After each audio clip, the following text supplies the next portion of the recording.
Well, there we have it, guys. Saturday is over. Ireland versus the Wallabies. What a weird sort of game this was. Incredibly low scoring by the end of it.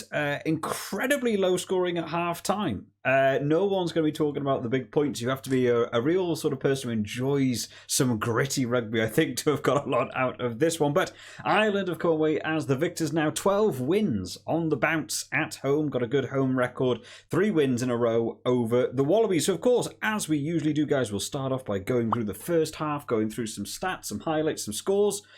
Not a lot to do with that, but more some thoughts and some stats for you guys. As always, make sure you drop down in the comments your thoughts on the game because I really enjoy having a read through them. So, this first half, 3-0. The final score at the end of the first half. Absolutely madness. We could have had some more points. It did feel like we could have had some potential more scores. We did have a try in the 4th minute. Disallowed. It was Nick White's try. Ireland really haven't touched the ball in that opening 5 minutes right from the kickoff. It wasn't going their way. Australia carrying the ball with high intensity. We saw this sort of 2-man pod technique, throwing the big boy in, having someone else support them, helping them gain those extra meters. Carrying well, going. They went for the tap and go on some free kicks that they got off the back of scrummaging. They got over the try line through Nick White in the corner, but the try was disallowed. We went back to have a look at what happened. TMO pulled it back for a neck roll earlier on. Now, neck roll was something we saw a lot of in this game. An awful lot of people neck rolling, high tackles, things. Referee was on top of it very, very harshly in this game, but for some reason, neither team really adjusting to it. A lot of penalties in this game because of it, including a yellow card that we'll get onto in a bit. Leading towards the 10-minute marker, then we had the first actual score of the game. Crowley coming on because Johnny Sexton went out before the game with an injury during the warm-up, so Crowley had to step up. Second cap ever.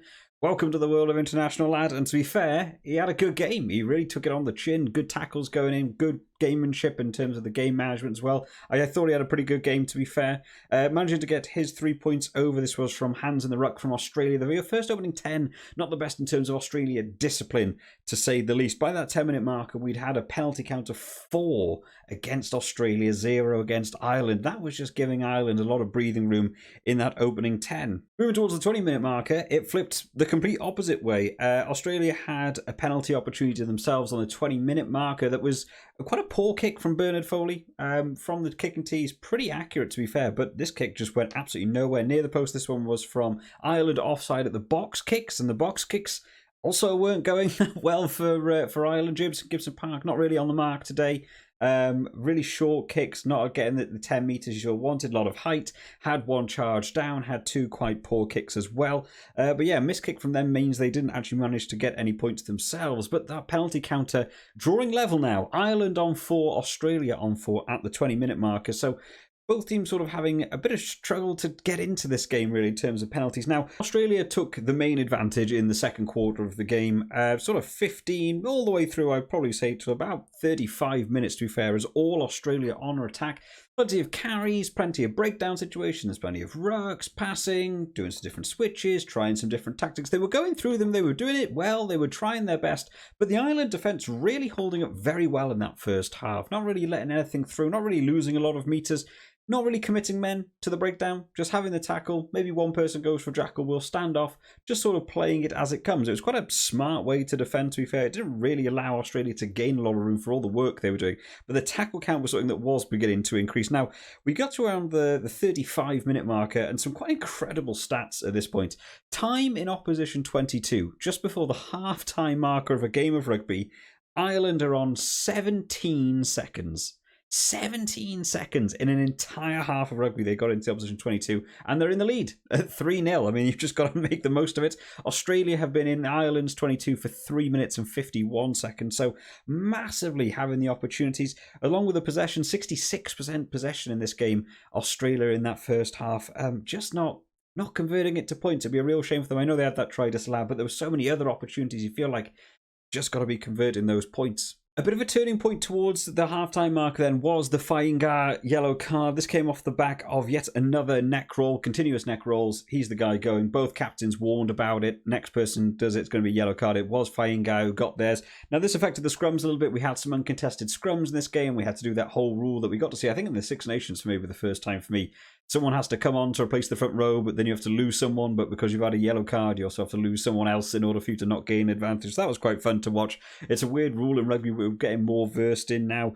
Now, Ireland had the man advantage at this point going in just before halftime, had their own penalty in Australia's half, quite a soft penalty, just sort of passing the ball into a man who's not getting out of the way. Gibson Park aiming for it. We've seen it 100 times. Scrum halves loves doing it.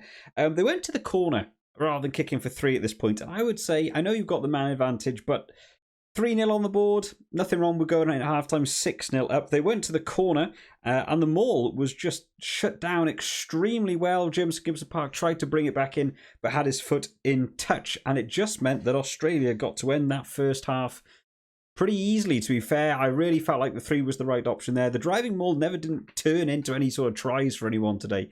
Both teams were really trying to enforce it on the other one, but both teams sort of holding up equally well. So didn't really make a massive impact in the game. So half-time 3-0.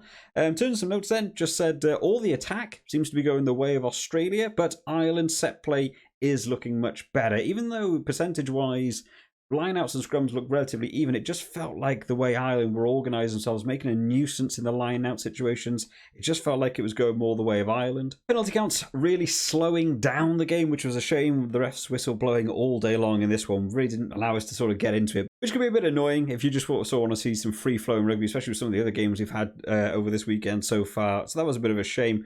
But huge position boost to Australia, as well as visits to the 22, but just not converting it into points, mainly down to how good Ireland's defence was in that first half, being very good, including one set they had where they actually defended 21 phases in a row without conceding any points. So they'll be pretty happy with their defence, but just not getting their own scores on the board. On to the second half then, where we had some scores, some stuff was actually happening. Now, it did look like we had a try quite early on in this one. 46-minute Gibson Park got himself over the try line. This was off the back of one of those uncontested scrums with Faingar still off.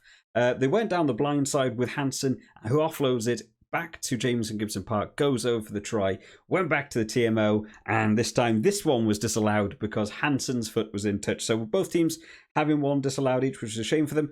Now, Nick White around this time also picked up a HIA. He basically went into the hip of Hansen going down there. Jake Gordon came on. Thought he had an all right game, to be fair, when he came on. I was quite interested to see that Nick White came back. Watching the game live, it looked like he was really struggling. Like, they said, he passed his concussion test.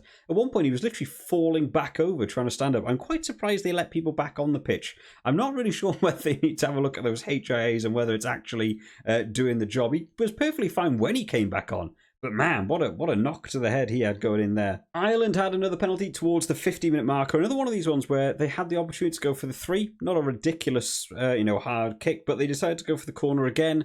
The maul was stopped again, and Ireland went back through the forwards. But Australia did manage to win a penalty in the counter ruck. Really nice work from them, shoved straight back over the top. Ireland had to go round the outside of the Australian players. Ref wasn't having any of it. But it was Australia who got themselves on the board next. Penalty at the scrum. Australia pushing right through the scrum, actually. Probably the only sort of dominant scrum we saw of the day, where one really sort of ran over the other.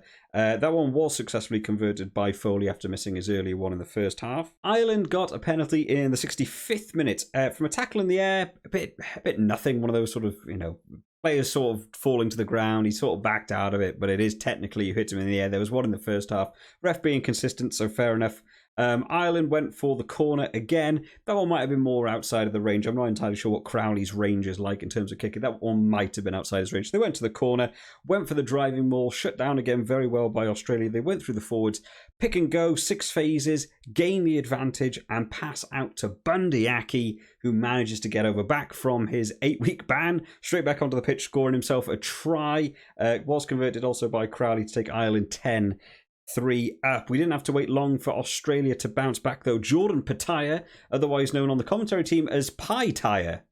I've never heard his name pronounced like that ever from watching any of the Southern Hemisphere games, but if we have any Australian subscribers, feel free to drop me down whether it is Jordan Pataya or Payataya, which I've never heard it pronounced like that before. But there was a huge carry coming in by Will Skelton, making big ground and shifted through the backs, 3v1, and Jordan Pataya just took it in. Really nice running line. Nobody tackled him. They sort of ran alongside him, waiting for the offload. Never came. He'll definitely go over for the try. So he drew it back to 10 all. So Ireland had to go on the offensive. They won themselves a scrum in Australia's half. They went for the big scrum. It did look a little bit wobbly. It didn't necessarily look like Ireland dominated that scrum, but it was given as a penalty for Australia not driving straight.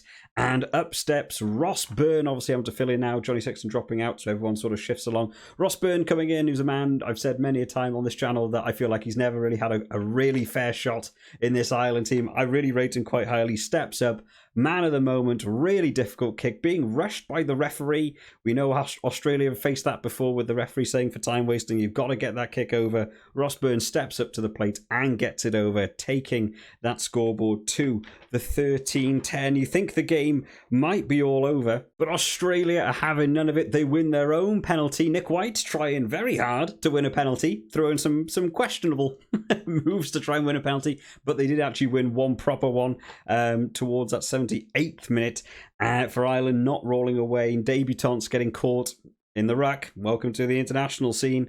They went for the kick to corner now rather than the draw. Whether it was not believing in Foley's kicking ability from some of the ones that he's missed previously, or whether they just thought, let's have a crack at the world number ones, why not? They went for the corner. They went for that driving maul. It really held up, looked like it was going well. They put all the backs into the maul as well, and the referee gave it for offside. Now, I'm not really sure what that penalty was for offside. I'm not sure who was offside, because it looked like the maul was pretty well set up and the Australian backs joined. I thought he was going to give it more for them coming in at the side of the maul to actually shove it, but he gave it for offside. And I'm still not sure what that one was about. So a real big let-off for Ireland. They kick it up the field. There's only about 30 seconds left on the clock. You think they're going to secure the line-out, one of the best teams in the world at the line-out at the minute.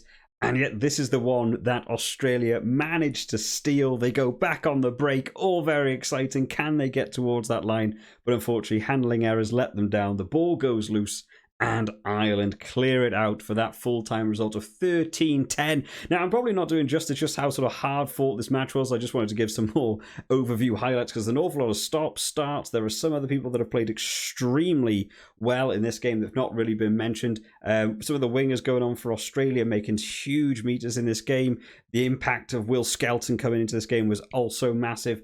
Ireland's front row being shifted up, trying to sort out that scrummaging system for them. Some of the big carries we saw in this game. There was a lot going on. This is a hard graft sort of match. This is a sort of game that ends like this. As someone who supports Wales, I've seen Wales-Australia games end in both teams on single figures. You know, that is how these sort of games go. You've got to do the hard graft to get there. But overall, quite a fun game to watch, to be fair. As someone that enjoys rugby, I'm sure a lot of people have enjoyed this as well. In terms of final notes, then, I just had a rough old match. Very stop-start due to the penalties, but Ireland defence holding well to see that through that game. The Wallabies will be annoyed to have not converted more chances into points. Yeah, they did definitely have more time in that 22, more opportunities to score more points, but just not being able to convert them, including, you know, that try that was disallowed for something completely, you know, unrelated, not needed to happen. Could have been 17-13 had we seen Nick White score that try in the first half. And then Ireland turned down a number of three-point opportunities. I'm not actually sure how many there were. I would say 4 or 5 opportunities they turned down for those points. When you've got a game that finishes within 3, and if it's not for Ross Byrne, it's a draw. You know, sometimes you got to take those 3. I know you want to back yourself. You've got a lot of new boys on the team, but sometimes you've got to make sure you still get that win. In terms of the stats then at the end, Australia 55%, Ireland 45%. Scrummaging work was better from Ireland, 100% to Ireland, 80% to Australia. Lineouts 90-89, so pretty close in terms of the lineouts. I think Ireland will be annoyed to have lost that lineout right at the end. And then penalties 12 to Ireland, 13 to Australia. So even scoreboard, even stats really across the board for both teams. But what a fun way to end Saturday's games. If you've enjoyed this one today, guys, remember to leave it a like and make sure you drop down your opinions on the game in the comment section, because I always enjoy having a read through it. There is also loads of match reports from the rest of the games over the weekend, so make sure you do check them out as well. And we'll be covering the France versus Japan game tomorrow, so make sure you are subscribed to know when that video comes out too. I'll see you all next time, guys. Bye bye.